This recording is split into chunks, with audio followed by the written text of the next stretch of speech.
El proper divendres farem una moció on demanarem a l'equip municipal que faci tot el possible per tal que s'acompleixi l'acord al qual l'alcalde Ricomà amb el secretari d'Estat Xavier Flores van arribar per tal d'humanitzar les carreteres nacionals que hi ha a Tarragona. I en concret el que es demana és que s'acceleri i es donin dates concretes i públiques per l'execució de les obres de la T11. Aquestes obres consistiran en un passeig ciclable exactament igual que el que es farà, també a petició del govern que vam liderar al cantó Llevant, un passeig ciclable que connectarà la Floresta, l'Albada i per Riu Clar amb l'entorn de Joan 23 i també els passos de vianants semafòrics per fer possible aquest vial. Igual que un semàfor perquè les persones passen a nivell de carrer de l'entorn que us he citat amb l'entorn de Torreforta i de la Granja. Per tant, aquesta és una intervenció molt transformadora.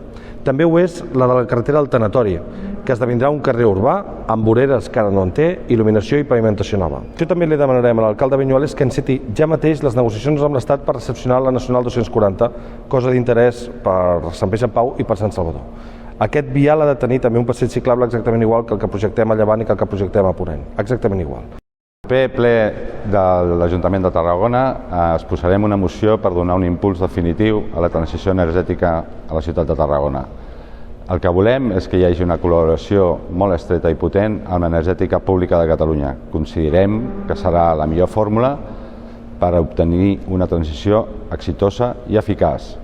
Creiem que la fórmula d'utilitzar una empresa energètica municipal específica no és la millor i en canvi fer-ho de la mà de l'energètica pública de Catalunya amb una fórmula com podria ser ampliar l'objecte social de l'empresa municipal de desenvolupament econòmic pot resultar molt més exitós.